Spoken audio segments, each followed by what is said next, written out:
अस्सलाम वालेकुम दोस्तों, 12 रबीउल अव्वल शरीफ का मुबारक दिन आने वाला है।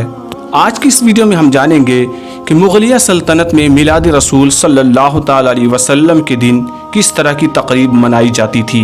वीडियो में शुरू करेंगे उससे पहले गुजारिश करते हैं कि चैनल पर नए हैं तो सब्सक्राइब करके बेल नोटिफिकेशन ज़रूर दबा लीजिएगा और इस वीडियो को ज़्यादा से ज़्यादा शेयर ज़रूर कर दीजिएगा। प्यारे दोस्तों, मुग़ल दौर में मिलादुन नबी सल्लल्लाहु ताला अलैहि वसल्लम के दिन पर क्या किया जाता था, आइए जानते हैं।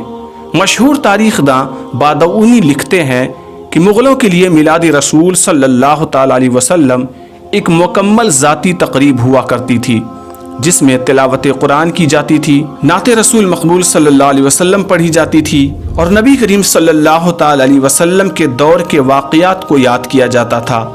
वो मज़ीद आगे लिखते हैं कि मिलाद के दिन गरीब लोगों को खाना खिलाना और रकम भी तकसीम की जाती थी।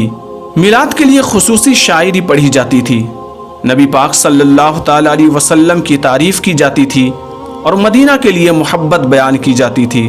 प्यारे दोस्तों, कहा जाता है कि मुग़ल हुक्मरान शाहजहां खुद मिलाद और हज़रत मोहम्मद सल्लल्लाहु अलैहि वसल्लम की पैदाइश का दिन की तक़रीबात के निगरां हुआ करते थे।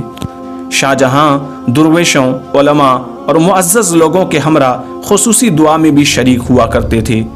प्यारे दोस्तों, लिहाजा यही कहा जा सकता है कि मिलादुन नबी सल्लल्लाहु ताला अलैहि वसल्लम 12 रबीउल अव्वल शरीफ को मुग़लिया दौर में भी खुशी मनाई जाती थी। नबी पाक सल्लल्लाहु अलैहि वसल्लम की सीरत बयान की जाती थी, लोगों को खाना तकसीम किया जाता था, शिरनी तकसीम किया जाता था, गरीबों फ़क़राओं पे माल लुटाया जाता था।